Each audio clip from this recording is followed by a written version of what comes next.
Halo Sobat Dunia Seribu Besar, semoga Sobat selalu diberi kesehatan, panjang umur, dan rizki yang melimpah, amin.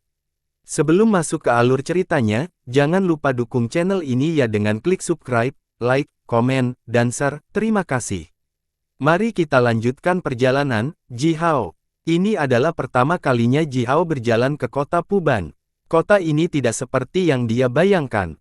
Tidak ada bangunan megah yang dapat ditemukan di sini, tidak ada istana atau rumah besar yang dijaga untuk dilihat. Kecuali daerah pemukiman yang dibangun oleh organisasi besar dan kuat, yang berasal dari keempat Wastelands, seperti negara 10 matahari, semua bagian lain dari kota Puban sepenuhnya alami. Jalan yang diaspal dengan batu bendera lebarnya lebih dari 2 zang, memanjang bebas di sepanjang medan. Ada jalur cabang yang mengarah ke bukit, hutan, sungai, dan lembah yang lebih kecil.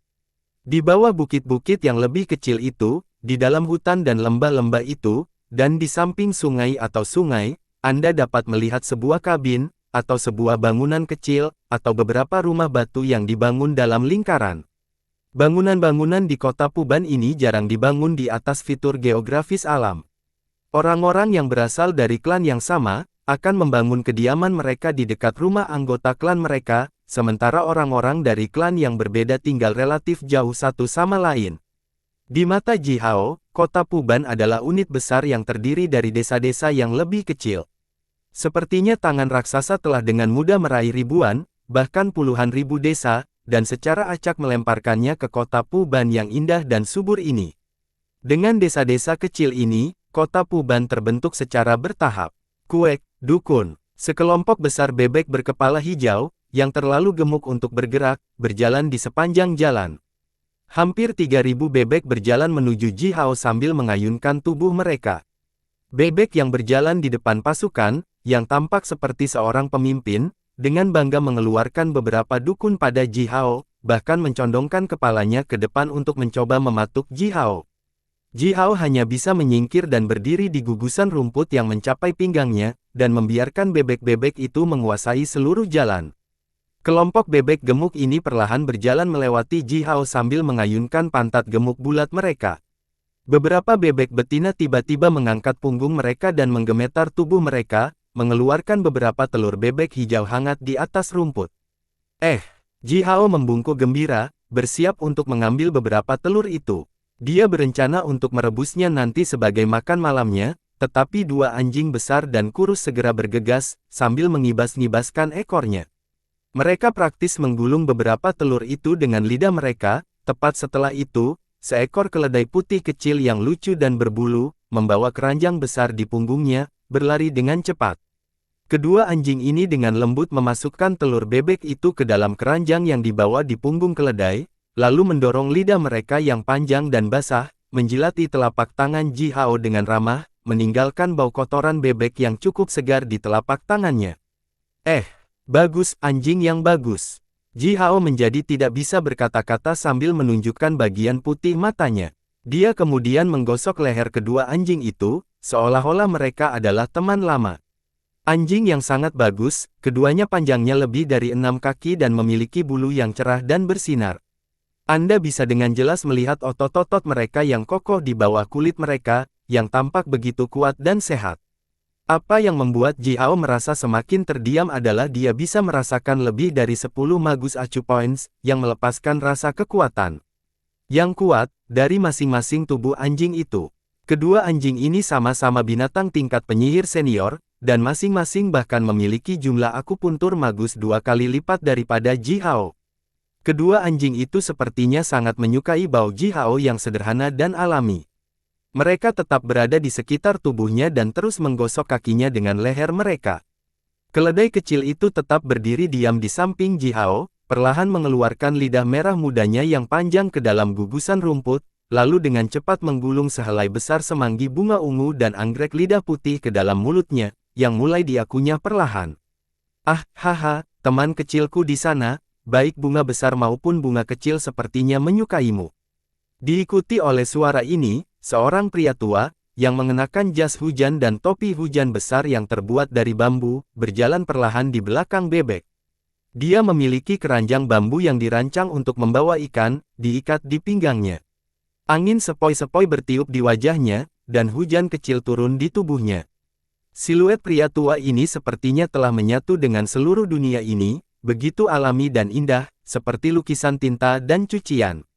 Aku juga menyukainya. Ji Hao tersenyum dan membungkuk sedikit kepada pria tua itu.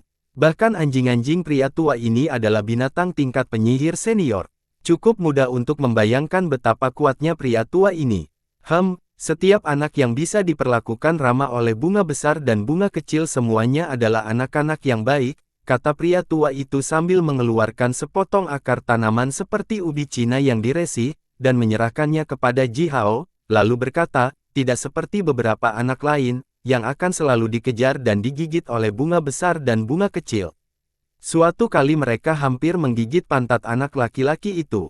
Mengambil alih akar tanaman, Ji Hao menyaksikan pria tua itu memegang tangannya ke belakang tubuhnya, mengambil 2 anjing, 1 keledai dan sekelompok besar bebek, dan berjalan perlahan.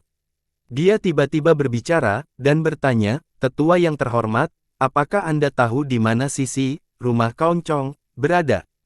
Pria tua itu berhenti berjalan, menoleh dan menjawab sambil tersenyum, "Berjalan lurus ke depan sejauh 300 mil, melewati 12 desa, Anda akan melihat sebuah rumah dengan sejumlah besar tanaman kulit naga tumbuh di sekitarnya, itu rumahnya." Dia telah tinggal baru-baru ini. Ji Hao berterima kasih kepada pria tua itu, bergegas keluar di sepanjang jalan beraspal batu. 300 mil adalah jarak yang cukup jauh untuk orang biasa, tetapi hanya butuh beberapa saat untuk penyihir senior seperti Ji Hao. Ji Hao berjalan melewati beberapa bukit dan danau kecil, yang merupakan pemandangan yang sangat indah, dan telah bertukar salam dengan beberapa penduduk setempat. Sambil berjalan, Ji Hao memakan sepotong akar itu, masih hangat. Begitu dia menelan sepotong akar sepanjang 1 kaki itu, 2 api yang telah pindah ke akupuntur Magus dan Tian Ji Hao, tiba-tiba mengembang menjadi 2 kali lipat ukurannya, dan menjadi jauh lebih kental dari sebelumnya. Pada saat yang sama, Ji Hao merasakan aliran kekuatan lembut dan lembut menyembur ke seluruh tubuhnya. Segera setelah itu, beberapa magus akupoin Ji Hao terbangun. Dengan sedikit napas, 18 bola cahaya api menyala di tubuh Ji Hao. Bahkan Ji Hao sangat terkejut dengan dirinya sendiri. Dia menoleh ke belakang dan melihat ke udara hujan yang kabur. Kota Puban sama ajaibnya dengan yang dikatakan orang. Setiap orang yang tinggal di sini bisa menjadi magus yang hebat dan kuat. Bahkan seorang pria tua yang dengan santai memelihara bebek dengan 2 anjing dan 1 keledai bisa dengan ceroboh memberikan harta alam yang begitu kuat kepada Ji Hao sebagai hadiah kecil. Ini, mungkin makan siangnya, gumam Ji Hao. Agak sulit bagi Ji Hao untuk menerimanya, tetapi jelas pria tua itu membawa potongan akar tanaman ini bersamanya sebagai makanan sehari-harinya, yang hanya berfungsi sebagai pengisi perut untuknya. Ji Hao telah membangunkan semua meridiannya, tetapi potongan akar ini masih membangkitkan beberapa akupuntur magus lagi. Jika dia adalah penyihir senior biasa, potongan akar tanaman yang tidak diketahui ini bisa membangkitkan setidaknya 2 hingga 300 titik akupuntur magusnya. "Kamu monster tua," Ji Hao bergumam pada dirinya sendiri, lalu terus bererak maju di sepanjang jalan. Dia dengan cepat berjalan menyeberangi sungai selebar 1 mil melalui jembatan papan tunggal. Di depannya ada sebuah lembah kecil, di dalamnya, sebuah kabin sederhana yang memiliki atap jerami dan dinding lumpur terlihat jelas. Di sisi kiri kabin kecil itu, ada 5 kabin kecil yang dibangun dalam satu baris, berfungsi sebagai dapur, ruang penyimpanan, dan ruang fungsional lainnya. Puluhan ayam jantan yang cantik dan bangga mematuk tanah. Di belakang kabin kecil itu ada sebidang ladang, yang luasnya sekitar 2 hingga 300 hektar. Hanya satu jenis tanaman yang ditanam di ladang, dan itu adalah tanaman kulit naga, terlihat seperti kubis tetapi memiliki pola seperti sisik naga emas yang bersinar. Seorang pria yang cukup tinggi dan sangat kokoh dan berotot, yang memiliki wajah yang tampaknya dapat diandalkan dan persegi serta kulit merah, memegang cangkul dan dengan hati-hati menyiangi ladang itu. Dari waktu ke waktu, dia akan mengambil cacing dari tanaman kulit naga itu dan dengan mudah menjentikannya terbang ke halaman. Setiap kali dia melakukan itu, puluhan ayam jantan itu akan segera bergegas dan bertarung satu sama lain untuk cacing itu. Beberapa anjing besar, yang memiliki bulu cerah dan bersinar, tergeletak di depan kabin kecil. Melihat Ji Hao datang, anjing-anjing itu berdiri sambil dengan senang hati mengayunkan kepala dan menggelengkan ekornya, mengeluarkan beberapa gonggongan. Ji Hao membungkuk sedikit ke arah pria itu, lalu berkata dengan suara keras dan bergema, "Saya magang Istana Magi, bernama Ji Hao, dan datang mengunjungi Sisi, Kaoncong." Atap kabin terbuat dari jerami biasa. Pemiliknya mungkin telah mengganti sedotan itu baru-baru ini, karena aroma herbal yang enak masih melekat di atap. Dinding kabin ini dibangun dengan lumpur yang dicampur dengan dedak gandum. Aroma dedak gandum menyatu dengan aroma lumpur menyebabkannya berbau alami dan harum. Meski tidak semenarik aroma bunga, namun tetap mampu membuat orang merasa damai saat duduk di kabin. Lantainya diaspal dengan batu bendera, dan di tengah ruangan ada zang di perapian persegi. Di dalamnya, kristal ajaib berapi-api seukuran ibu jari telah ditempatkan di dalam nyala api untuk mempertahankan nyala api. Potongan-potongan besar kayu bakar menyala-nyala, dan pot tanah liat seukuran tangki air tergantung di atas api. Mata air yang terkandung di dalamnya mendidih dengan gembira. Sisi mengambil segenggam teh dari toples di sudut ruangan, melemparkannya ke dalam 2 cangkir kayu, lalu duduk kembali di samping api, mengarahkan jarinya ke panci tanah liat.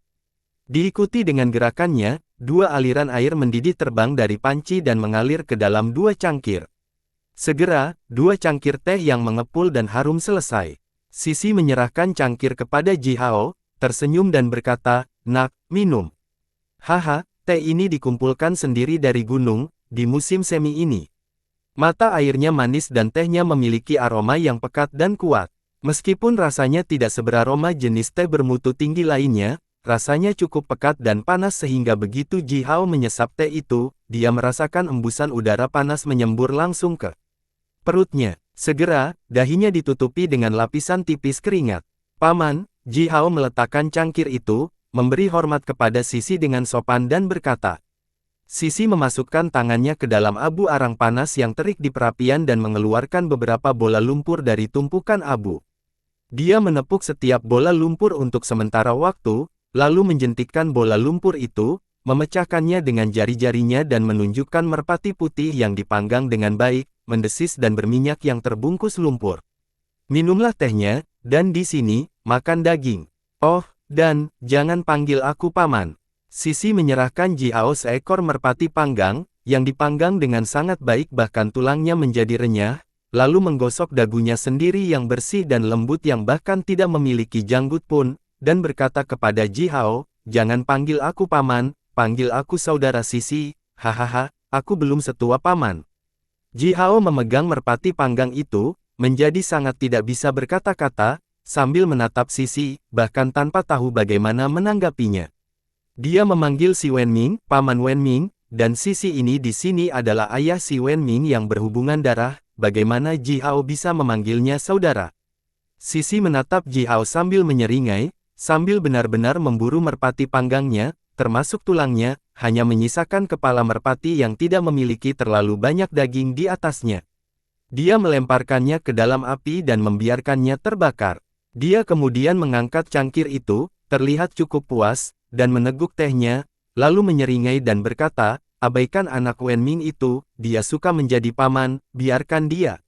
Aku berbeda darinya, kamu bisa memanggilku saudara." Dia kemudian menghirup seteguk besar udara panas, lalu berkata sambil tersenyum, "Nah, si Wenming belum berada di Istana Magi akhir-akhir ini. Ada beberapa masalah kecil di Liangzhu.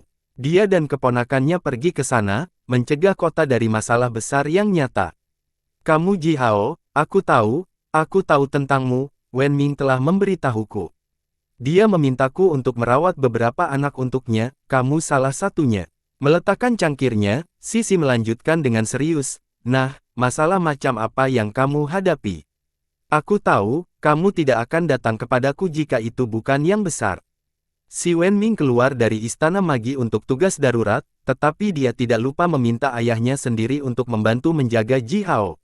Ji Hao tidak bisa membantu tetapi diam-diam merasa tersentuh oleh ini. Menenangkan dirinya, Ji Hao memberi tahu Sisi segala sesuatu yang terjadi pada timnya akhir-akhir ini, dari ketika mereka meninggalkan Istana Magi ke klan Gunung Rong, membantu mereka menjelajahi dan mengeksploitasi wilayah baru, kemudian klan Gunung Rong berbalik melawan Ji Hao dan rekan satu timnya untuk tambang kristal sihir yang beradaptasi semua. Setelah itu, Pangeran Su dan Gong Gong Wuyu melangkah ke semuanya, membingkai timnya bersama-sama. Ji Hao memberitahu Sisi setiap detail. Penatua Wulong telah dipanggil di kota Puban oleh Raja Umat Manusia untuk pertemuan penting. Saya gagal menghubungi mereka akhir-akhir ini. Paman Wen Ming telah mengatakan bahwa jika saya menghadapi masalah yang tidak dapat saya selesaikan dengan kekuatan saya sendiri, saya bisa datang kepada Anda, bro, saudara Sisi. Sudut mulut Ji Hao sedikit bergerak-gerak ketika dia berkata, saudara, rasanya sangat aneh. Sisi mengambil merpati liar panggang lainnya, membalasnya juga, lalu meminum teh di cangkirnya. Dia menyekat tangannya dengan kainnya sendiri, lalu meraih 3 pengakuan tertulis yang dibuat oleh Meng Ao dan 2 temannya, yang diserahkan Ji Hao kepadanya, dan dengan hati-hati membaca ketiganya. Apa-apaan? Macam apa ini? Kata Sisi, sambil menggertakkan giginya, ketika Istana Majus dibangun pada awalnya, satu-satunya tujuannya adalah untuk melestarikan pengetahuan milik umat manusia kita dan untuk memelihara dan mengembangkan budaya umat manusia kita. Oleh karena itu, setiap generasi Raja Umat Manusia telah menghabiskan cukup banyak upaya untuk mendukung Istana Majus. Bagaimana sekarang? Lihatlah Istana Magi itu sekarang, terlalu banyak barang kotor, orang kotor telah bersembunyi di dalamnya. Bajingan sialan seperti Meng Ao, yang bahkan berani mengeroyok dengan orang luar dan menjebak murid kita sendiri. Bajingan semacam itu telah mengambil posisi penting di Istana Magi, betapa konyolnya itu. Teriak Sisi sambil meninju pangkuannya sendiri, jika kita masih tidak melakukan apa-apa, umat manusia kita akan segera binasa. Ji Hao membuka mulutnya, tetapi tidak bisa mengucapkan sepatah kata pun. Dia tidak benar-benar merasa bahwa itu Meng Ao yang menjebaknya ada hubungannya dengan masa depan seluruh umat manusia, tetapi jika ini terhubung dengan suasana Istana Magi saat ini, maka memang, itu tampaknya terkait dengan masa depan umat manusia. Kita tidak bisa membiarkan ini melakukan apapun yang mereka inginkan. Kata Sisi dengan suara dingin, apakah mereka berpikir bahwa dunia ini damai?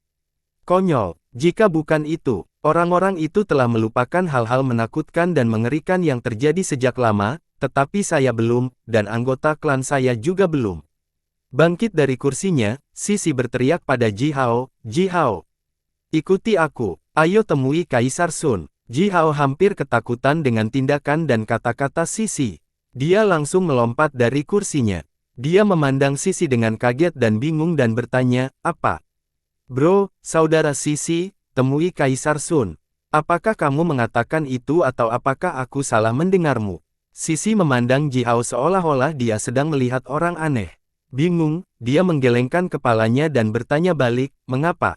Apakah ada yang aneh tentang bertemu Kaisar Sun? Dia adalah manusia, dengan 1 kepala dan 2 bahu, sama seperti Anda.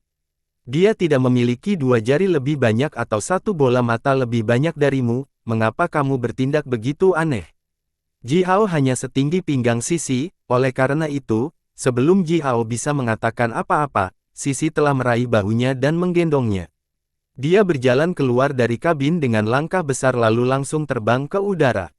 Ji Hao menatap Sisi dengan tertegun. Ini adalah pertama kalinya dia dibawa ke udara oleh Magus yang kuat yang bahkan berada pada level yang lebih tinggi dari Magus Kings. Ji Hao tidak merasakan gerakan kekuatan alam di udara.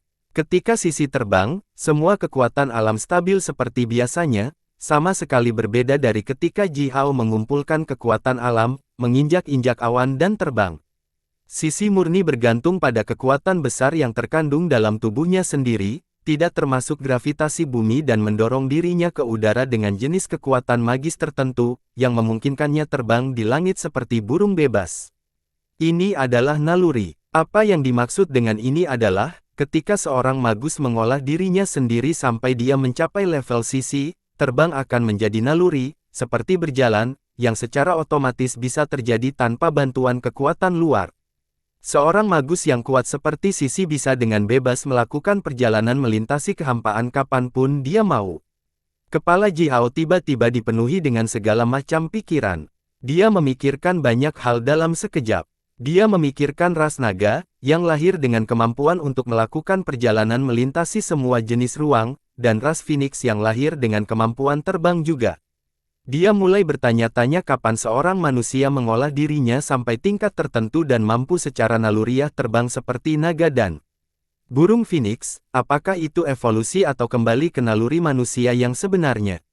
Sisi terbang dengan kecepatan yang benar-benar tinggi dan berkali-kali lebih cepat dari Tuan Crow.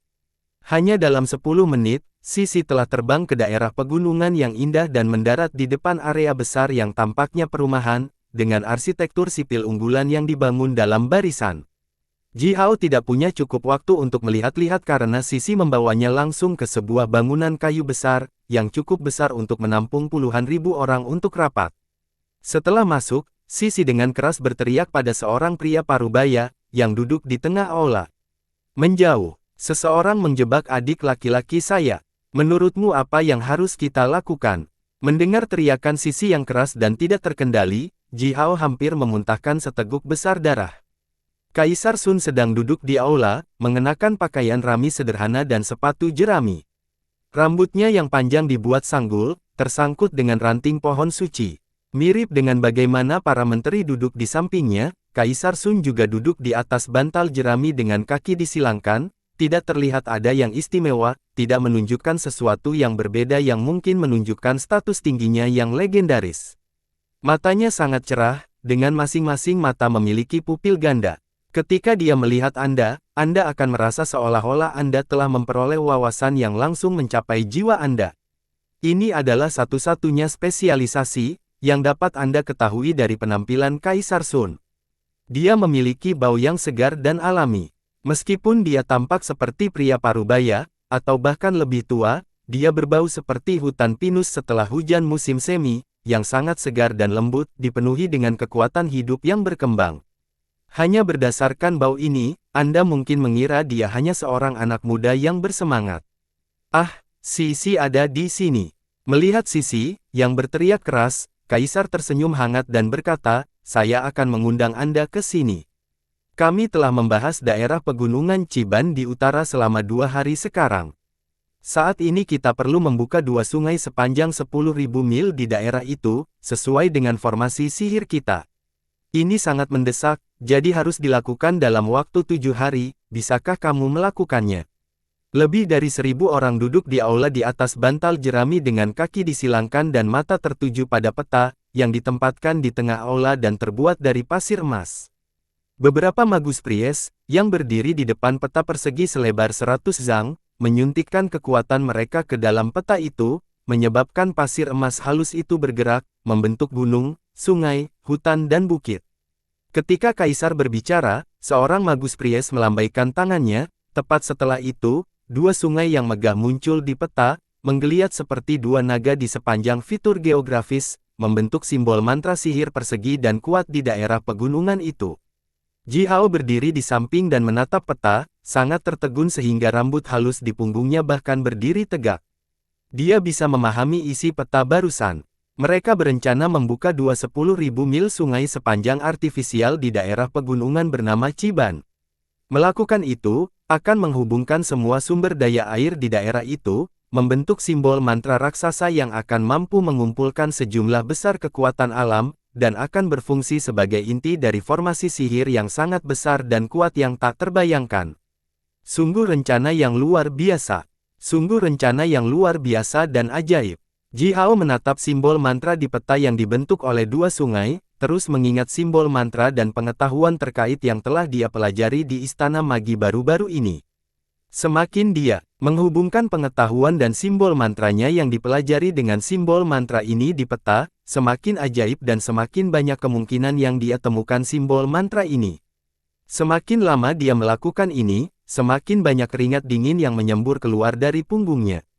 7 hari, Sisi berjalan ke peta dengan langkah besar, membalik jarinya seolah-olah dia sedang menghitung, lalu dengan ceroboh mengangguk dan berkata, "Yah, kita memiliki sungai alami sepanjang sekitar 7.000 mil, bukan masalah besar untuk membuka 10.000 mil sungai sepanjang artifisial dalam waktu 7 hari, bukan masalah besar."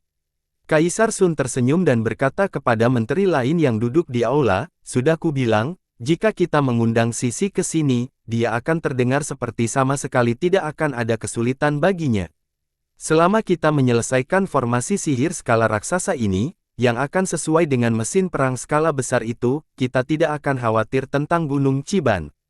Sedikit menamparkan tangannya, Kaisar Sun melanjutkan sambil tersenyum, selama kita bisa menjauhkan musuh dari daerah Gunung Chiban selama setengah bulan, sampai beberapa klan utara menyelesaikan panen mereka dan telah mengumpulkan semua biji-bijian ke lumbung, jika mereka masih bersikeras menyerang kita bahkan saat itu, kita bisa menerima pertempuran. Banyak menteri yang duduk di aula tersenyum dan mengangguk juga, mengendurkan wajah mereka yang tegang. Wulong Yao duduk tidak jauh dari Kaisar Sun. Melihat Ji Hao, dia tiba-tiba berteriak, "Ji Hao, apa yang kamu lakukan di sini?" Begitu Wulong Yao berteriak, tutor master magi lainnya, yang cukup dekat dengan Ji Hao, berdiri satu demi satu dan semua berteriak juga, "Hei, kamu anak kecil, apa yang kamu lakukan di sini?" Sebelum Ji Ha bisa mengatakan apa-apa, Sisi tertawa terbahak-bahak dan berkata, apa maksudmu dengan apa yang dia lakukan di sini, kalian sekelompok orang tua?" Ji Hao dijebak oleh beberapa sampah. "Apakah kamu tidak tahu?" Wajah Wulong Yao dan beberapa guru master magi berubah seketika. Mereka saling melirik lalu menatap Kaisar Sun secara bersamaan. Wulong Yao berkata dengan sedikit kemarahan, "Sun, Ji Hao telah mengirimi kami pesan, tetapi kami sibuk menghadiri pertemuan penting ini, jadi kami memberitahu istana luar untuk menangani ini. Ini tampaknya kasus yang cukup kecil. Kami tidak berpikir bahwa dia akan pergi mencari Sisi dan Sisi akan membawanya ke sini." Kaisar Sun tetap diam beberapa saat, dia tersenyum dan menatap Ji Hao dari ujung kepala sampai ujung kaki, sambil mengangguk terus-menerus mengangguk, dan berkata, dia anak yang baik, anak yang baik. Garis keturunan Gagak Emas. Orang-orang klan Gagak Emas belum bepergian keluar dari Southern Wastelen selama bertahun-tahun. Bukankah itu benar, Master Libation? Ada seorang pemuda, yang memiliki wajah cantik yang menakjubkan yang bisa membuat wanita tercantik di dunia ini merasa malu, namun tinggi dan belajar, mengenakan jubah merah mewah. Mendengar kata-kata Kaisar Sun, pemuda ini menyemburkan percikan api dalam jumlah besar dari pupilnya, lalu berkata dengan hambar, Ji Hao, aku tahu tentang dia, teman kecil Men-Men, dia telah menyelamatkan nyawa Men-Men. Apa yang terjadi? Seseorang menjebakmu. Ji Hao memandang pemuda ini, yang memiliki wajah yang mirip dengan Men-Men, dengan jelas menyadari bahwa pemuda ini bukan orang lain selain ayah Men-Men, Dewa Api, orang tua, Zurong. Atas nama keduanya, Men-Men dan klan Gagak Emas, Ji Hao dengan sopan memberi hormat kepada Zurong dan berkata, "Ya, saya telah memberitahu Kaun Chong semua detailnya." Sisi hendak berbicara ketika seorang pria tua jangkung dan berotot dengan janggut keriting lebat dan yang setiap pori-pori tampak menyemburkan aliran kekuatan, berteriak dengan keras. "Omong kosong, mengatakan bahwa saya, Meng Jiang, telah mengirim orang yang tidak berguna. Anak ini mengirim pesan kepada Penatua Wulong dan yang lainnya untuk mencari bantuan. Beberapa tetua itu sibuk dengan pertemuan penting ini, jadi saya, sebagai tetua istana luar, telah mengirim murid saya yang paling cakap, Meng Ao, untuk membantunya. Apa yang lebih merepotkan yang mungkin terjadi?" Sisi mengendus mencemooh, mengarahkan jarinya ke hidung Meng Jiang dan berteriak, "Kamu bajingan bodoh tua, dacebak yang dikirim olehmu telah mengacaukan. Apa, magang yang paling mampu? Itu jelas sampah pengecut." Sebelum Sisi menyelesaikan pidatonya, Ying Yunpeng berjalan ke aula dengan langkah besar dan wajah dipenuhi kesedihan. Setelah masuk, dia langsung berteriak, "Sun, saya baru saja menemukan fakta yang mengejutkan dan sangat mengerikan. Aku tidak pernah berpikir bahwa orang yang tidak tahu malu, kejam dan terhina seperti itu ada di istana majus kita." Ying Yunpeng mengangkat kedua tangannya dengan marah, melambai ke langit sambil berteriak, "Ya Tuhan! Apakah Anda buta? Mengapa kamu tidak mengirim sambaran petir dan menyerang kecil itu, bernama Ji Hao sampai mati? Dan kelompok kecil flunkisnya, bernama Shaoxi, Taixi, Yumu dan Feng Xing." Melirik Zurong, Ying Yunpeng melanjutkan dengan suara dingin, "Dan jalang kecil bernama Men-Men. Beberapa kecil itu melarikan diri dari bahaya, meninggalkan orang-orang klan Gunung Rong yang malang itu untuk menghadapi sekelompok binatang buas yang ganas. Mereka telah merusak reputasi saya, yang masih bisa saya atasi, tetapi mereka mencoba memeras klan Gunung Rong yang malang, menculik dan mengancam diakon Istana Magi.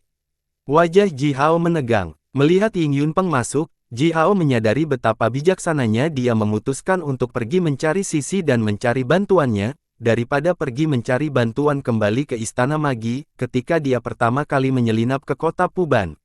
Karena Ying Yunpeng telah mengklaim bahwa Ji Hao telah menculik Meng Ao dan dua rekannya, dia pasti sudah mendengar tentang Meng Ao dan dua pemuda yang tidak berhasil kembali dengan selamat ke Istana Magi. Zurong berdiri perlahan, sambil menatap Ying Yunpeng dengan sepasang mata yang menyala-nyala, mencibir dan berkata perlahan, "Ying Yunpeng, apakah kamu ingin mati?" Ying Yunpeng kembali menatap Zurong, mencibir juga dan menjawab, "Bisakah saya bertanya, bagaimana saya, seorang lelaki tua yang malang, menyinggung perasaan Anda, Master Libation tersayang, dan membuat Anda mengatakan sesuatu seperti ini?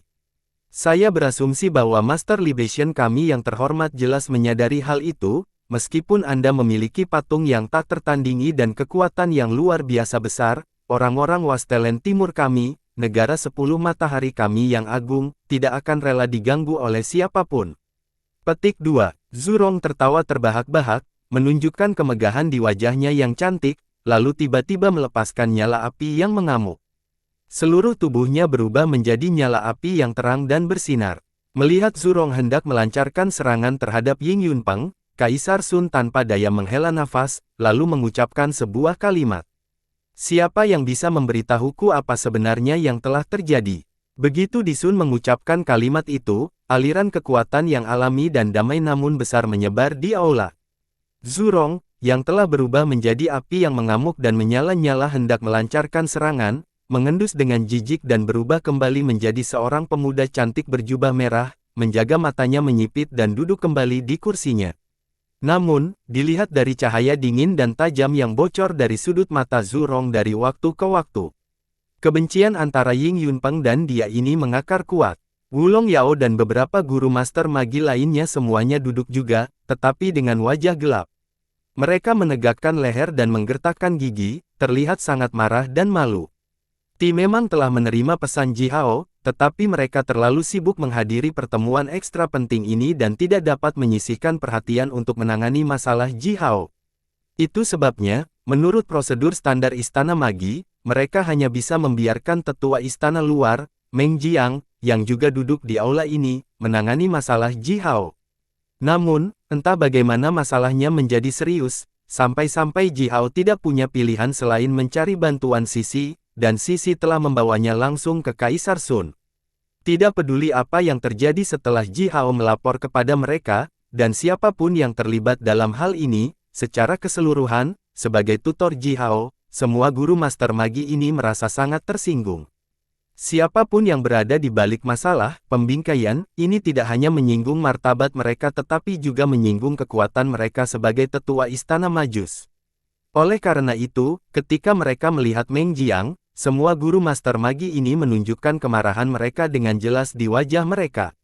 Meskipun Meng Jiang adalah orang yang terkenal, kuat, dan tak kenal takut, yang termasuk dalam klan King Qi, dia merasa tersiksa oleh tatapan aneh dari beberapa tutor master magi itu, membuat tubuhnya berputar terus-menerus di kursinya, seolah-olah dia memiliki duri yang tumbuh dari punggungnya. Sisi mencibir, menamparkan bahu Ji Hao dengan keras dan berteriak, "Ji Hao, beritahu mereka apa yang telah terjadi." Ying Yunpeng langsung maju selangkah, berkata kepada Ji Hao dengan senyum palsu dan suara dingin, "Ji Hao, kamu kecil, kamu masih bisa mengatakan yang sebenarnya, raja kami mungkin meringankan hukumanmu, tetapi, jika kamu berani menyebut putih hitam dan mencoba membebaskan sekelompok kecilmu dari dosamu, jangan salahkan aku karena menghukummu di sini." Ji Hao tersenyum, menatap Ying Yunpeng dengan penuh semangat, menggelengkan kepalanya lalu dengan serius membungkuk kepada Kaisar Sun, dan berkata, "Yang mulia, saya, Ji Hao, seorang anak dari klan Gagak Emas, dengan hormat, akan dengan jujur menyatakan semua yang telah terjadi pada saya dan teman-teman saya beberapa hari terakhir ini." Ji Hao adalah pendong yang cukup berbakat, dari Yumu dan Feng Xing pertama kali menerima tugas ini, dan mereka meninggalkan Istana Magi ke klan Gunung Rong, hingga ketika mereka melarikan diri dari gua bawah tanah melalui sungai bawah tanah, dan telah kembali ke tanah. Setelah itu, dia mengirim pesannya ke Wulong Yao dan tutor lainnya, meminta Istana Magi untuk memperbaiki timbangan. Ji Hao menceritakan keseluruhan cerita secara rinci. Akhirnya, Ji Hao mengeluarkan 3 pengakuan, yang ditulis oleh Meng Ao dan kedua pemuda itu, melangkah maju dan dengan hati-hati meletakkan pengakuan itu di atas meja kecil di depan Kaisar Sun. "Tolong, Yang Mulia, kami hanya menginginkan keadilan," kata Ji Hao dengan tenang. "Pada awalnya, hanya klan Gunung Rong yang terlibat dalam seluruh acara ini.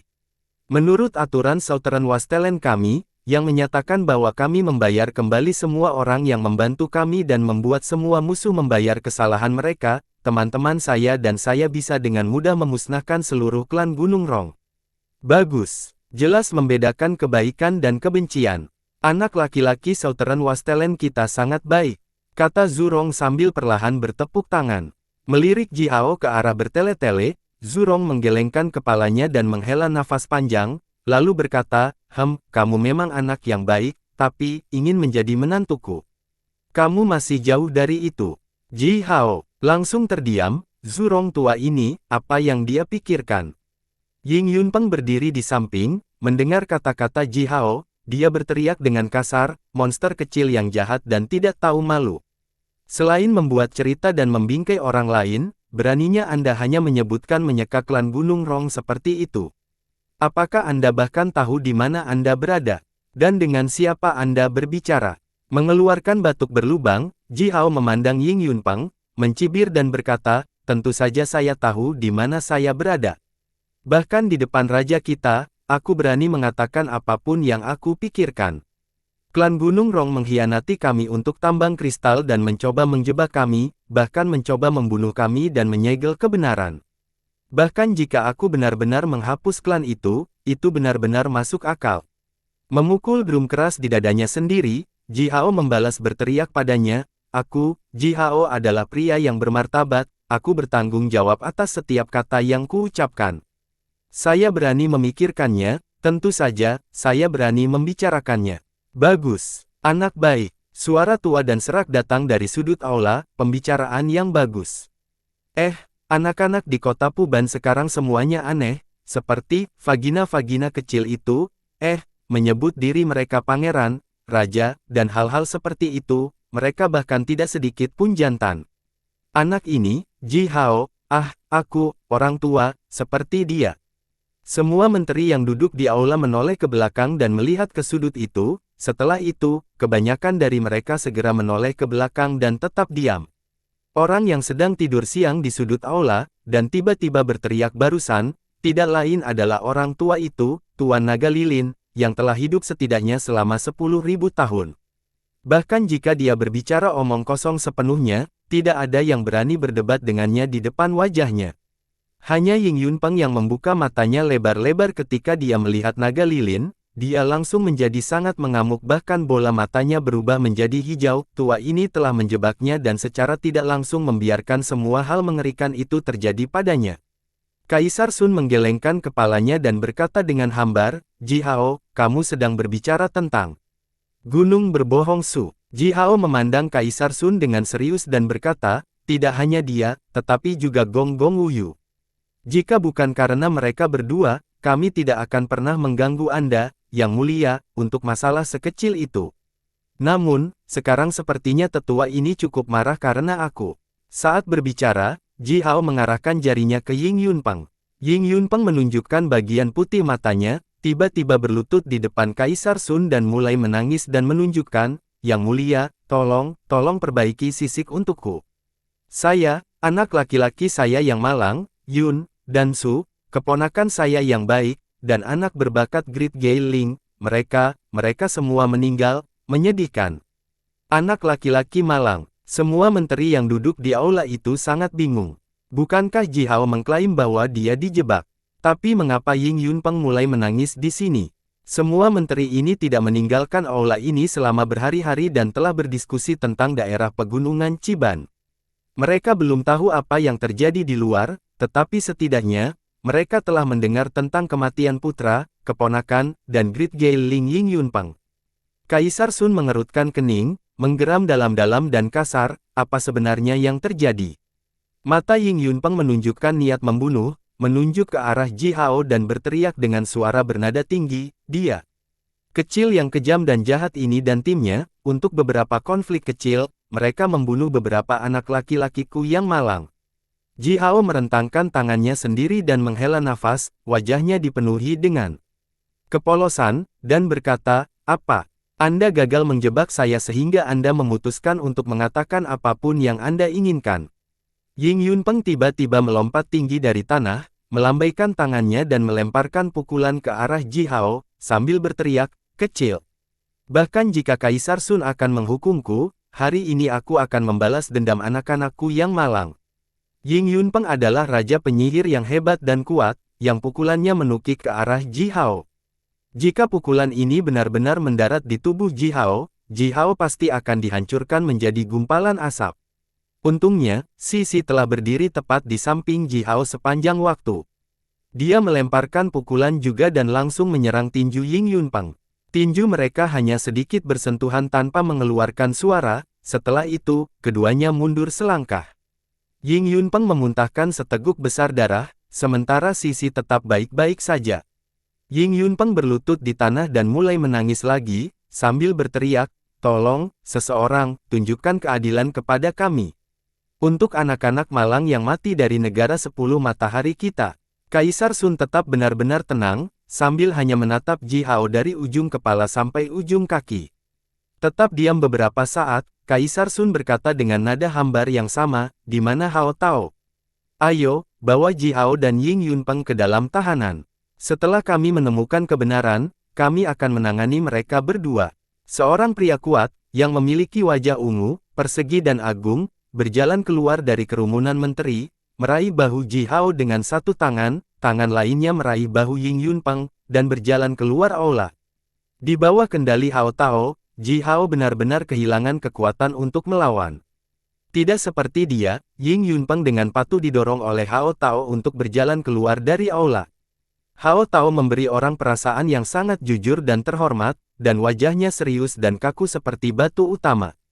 Dia membawa Ji Hao dan Ying Yunpeng, dan berjalan keluar dari aula ke jalan lebar sejauh lebih dari 200 zang. Setelah itu, Ji Hao melihat jalan yang lebar dan sibuk. Ketika dia tiba di sini, dia dibawa oleh Sisi yang terbang dengan kecepatan tinggi, oleh karena itu, dia bahkan tidak memperhatikan jalan ini. Sekarang, melihat dari dekat jalan lebar ini, Ji Hao menemukan banyak orang buru-buru datang dan pergi, dan lalu lintas padat di jalan. Jalan ini jauh lebih sibuk daripada 10 jalur utama Istana Majus. Di pinggir jalan, ada lebih dari 1000 gubuk jerami, dibangun dalam satu baris. Apa yang disebut gubuk jerami dibangun hanya dengan 4 bambu yang menempel di tanah, menopang atap tipis yang terbuat dari jerami. Semua gubuk jerami hanyalah zang di alun-alun, tanpa dinding dan benar-benar kosong, hanya tikar jerami yang dilemparkan ke lantai setiap gubuk. Di banyak gubuk jerami, beberapa pria berotot dan tampak menakutkan telah berbaring atau duduk di atas tikar jerami itu. Kadang-kadang, Anda akan melihat beberapa wanita atau anak-anak yang tampaknya lemah tergeletak di sana. Melihat Ji Hao dan Ying Yunpeng dibawa oleh Hao Tao, beberapa pria berotot, yang melepaskan tingkat kekuatan penyihir senior, langsung melompat tinggi dari tanah, dengan bersemangat mulai berteriak sambil mengarahkan jari mereka ke arah mereka berdua. "Oi, tahanan baru, apa yang telah kamu lakukan?" Orang-orang ini berteriak dan berteriak, bertanya kepada Ji Hao dan Ying Yunpeng apa yang telah mereka lakukan yang menyebabkan mereka dijebloskan ke penjara. Ying Yunpeng melemparkan beberapa pandangan dingin dan mengancam pada orang-orang ini, dan berkata dengan hambar, "Orang tua yang berdiri di depanmu ini, bernama Ying Yunpeng. Saya adalah kepala tetua, diakreditasi ke kota Puban ini, oleh negara 10 matahari." Orang-orang berotot, yang telah melambaikan tangan dan berteriak pada Ji Hao dan Ying Yunpeng semuanya terkejut, dan menundukkan kepala mereka satu demi satu. Mereka duduk kembali di tikar jerami mereka, seolah-olah mereka telah melihat beberapa binatang buas yang mengerikan. Mereka menundukkan kepala dan bahkan tidak berani menatap Ying Yunpeng lagi. Hao Tao mendorong punggung Ying Yunpeng dengan keras, mengirimnya ke gubuk kosong dan berkata dengan kasar, "Penatua, tolong perhatikan bahasamu. Kamu saat ini memang masih tetua dari negara 10 matahari, tetapi jika kami menemukan bahwa kamu telah melakukan hal ilegal, seperti menjebak orang lain, maka kamu hanya akan menjadi tahanan. Ying Yunpeng mencibir, menyipitkan matanya dan duduk di tikar jerami, tetap diam. Ji Hao menatap Hao Tao dengan rasa ingin tahu, lalu berjalan ke gubuk kosong lainnya sendiri. Di jalan, beberapa penumpang mulai menunjuk ke arah Ji Hao dan berbisik satu sama lain. Anak laki-laki yang tampan, bagaimana dia bisa ditahan di sini? Hanya bertanya-tanya kesalahan serius seperti apa yang telah dia buat. Biasanya jika orang-orang seperti kita secara tidak sengaja melanggar beberapa aturan, mereka paling banyak akan menegur dan memperingatkan kita, bagaimana dia bisa berakhir di sini di penjara ini.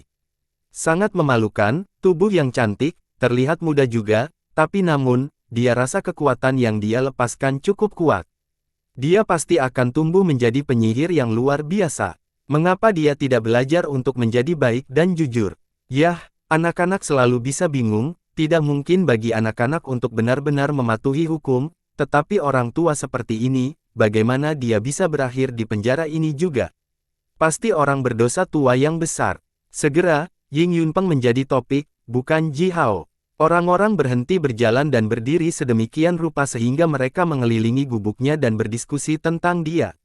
Selain itu, beberapa dari mereka bahkan melemparkan beberapa bola lumpur dari kerumunan ke arah tubuh Ying Yunpeng. Namun, sebelum bola lumpur itu bisa menyentuh tubuhnya, Ying Yunpeng sedikit melambaikan tangannya dan mengguncang bola lumpur itu menjadi abu. Kalian, jangan menyebabkan bencana. Ying Yunpeng bahkan tidak membuka matanya, duduk di atas matras dan berteriak dengan keras, aku. Hao Tao menyela kata-katanya dan berteriak kasar padanya, Ying Yunpeng. Tidak ada seorang pun di penjara ini yang diizinkan untuk berteriak. Kamu dilarang. Saat berbicara, Hao Tao mengunci jarinya menjadi gerakan aneh, lalu menggeram samar, menjentikkan jarinya lalu menunjuk ke arah Ying Yunpeng. Seketika, gumpalan asap hitam membubung dari tenggorokan Ying Yunpeng, dia membuka mulutnya, tetapi tidak bisa mengeluarkan suara lagi. Ying Yunpeng sangat marah, melompat dari tikar, melambaikan tangannya tetapi tidak ada yang tahu apa yang dia coba katakan. Hao Tao menatap Ying Yunpeng dengan bangga, berkata-kata demi kata, tidak peduli berapa banyak kekuatan yang kamu miliki di luar sana, begitu kamu masuk ke sini, aku dapat segera mengeksekusimu sesuai dengan hukum jika kamu tidak mendengarkanku. Tolong jangan bunuh diri. Mengucapkan kata eksekusi, benda sepanjang 3 kaki secara otomatis terbang keluar dari sarungnya, tergantung di pinggangnya. Ujung belati yang cerah dan tajam memancarkan 3 suara melengking dan melepaskan kekuatan dingin yang menusuk tulang. Sejumlah besar tanaman di sekitar gubuk langsung dipotong-potong oleh kekuatan belati yang ganas, beberapa di antaranya bahkan diaduk menjadi abu. Ying Yunpeng segera kehilangan amarahnya. Dia menyeringai dan menangkupkan tangannya, memberi hormat kepada Hao Tao beberapa kali, lalu duduk dengan baik kembali di atas matras. Ji Hao melihat gerakan Ying Yunpeng, sedikit tersenyum dan berkata, karena kita sudah masuk ke penjara ini, kita harus mematuhi aturan penjara ini. Tuan Hao Tao, saya tentu saja sangat sopan. Tapi, apakah kamu tidak takut tahanan akan melarikan diri dari penjara ini? Maksudku, kamu bahkan tidak memiliki tembok. Ketika dia masih muda di kehidupan sebelumnya, dia sombong dan angkuh, tidak pernah mendengarkan siapapun. Oleh karena itu, dia telah dikirim ke penjara berkali-kali. Menghadapi penjara, terutama penjara yang kasar dan sederhana seperti ini, Ji Hao tidak merasakan tekanan apapun, sebaliknya, dia bahkan merasa cukup akrab dan hangat. Satu-satunya pertanyaan yang mengganggunya sekarang adalah, apa yang disebut penjara ini, dengan sel yang terbuat dari 4 bambu dan atap jerami, bisakah ini dihitung sebagai penjara? Mendengar kata-kata Ji Hao, Hao Tao tersenyum, tetapi tetap diam. Dia mengangkat tangannya dan sedikit menepuk kepala Ji Hao, lalu berbalik dan pergi. Seorang pria berotot di gubuk di sebelah gubuk Ji Hao tertawa terbahak-bahak, melambaikan tangannya kepada Ji Hao dan berkata, "Nak, apa yang telah kamu lakukan hingga dikirim ke sini? Saya berasumsi bahwa Anda belum pernah mendengar seberapa kuat penjara kota Puban ini, bukan? Belum lagi bahkan tidak ada yang berani mencoba keluar dari sini, jika Anda berniat melarikan diri, hehe, aku khawatir bahkan Divine Magi tidak mungkin melakukan itu." Ji Hao sedikit terkejut dengan ini, sambil melihat ke area sekitar penjara ini. Tidak mungkin melarikan diri dari sini. Bahkan bukan Divine Magi. Apakah penjara ini benar-benar sekuat itu? Ji Hao mengerutkan kening, mengangkat tangannya dan dengan hati-hati meraih bambu di sebelahnya. Bambu itu terasa halus dan goyang, seperti bambu biasa, tidak ada yang istimewa sama sekali. Setelah itu, Ji Hao perlahan dan hati-hati mengulurkan tangannya ke udara keluar dari gubuk ini. Ketika jarinya hendak keluar dari gubuk, suara mendesis tiba-tiba muncul dari ujung jarinya. Bersamaan dengan itu, sambaran petir melintas di udara di depan Ji Hao, membakar jarinya yang bahkan mengeluarkan kepulan asap hitam. Setelah itu, tidak peduli seberapa keras Ji Hao mencoba, dia akan merasakan kekuatan tak terlihat menghalangi jarinya, bahkan ketika dia menggunakan semua kekuatannya, dia akhirnya akan gagal mencapai luar angkasa dengan tangannya. Wow, penjara kota Puban. Ji Hao menatap punggung Hao Tao dan sepertinya sedang memikirkan sesuatu. Setelah dia mempelajari pembukaan langit dari pria misterius itu, Ji Hao telah memperoleh sedikit pemahaman yang dangkal tentang hukum alam yang hebat dan magis. Di dalam sambaran petir itu, yang baru saja membakar jarinya, Ji Hao dengan jelas merasakan jejak hukum alam. Gubuk kecil ini terlihat sederhana dan kasar, namun, selama Raja Umat Manusia mengaturnya sebagai penjara, itu akan menjadi penjara yang paling tidak bisa dipecahkan di dunia. Semangat hukum alam berlama-lama di sekitar sini, oleh karena itu, penjara ini sangat kokoh dan tidak bisa dipecahkan, bahkan penyihir ilahi pun tidak bisa melarikan diri darinya. Jika dia benar-benar berniat untuk keluar dari sini, dia hanya bisa mencoba dengan kekuatan pembukaan langit menemukan peluang tipis, dan mencoba untuk mematahkan ketahanan penjara ini dengannya. Hanya dengan cara ini, dia mungkin bisa keluar dari penjara ini.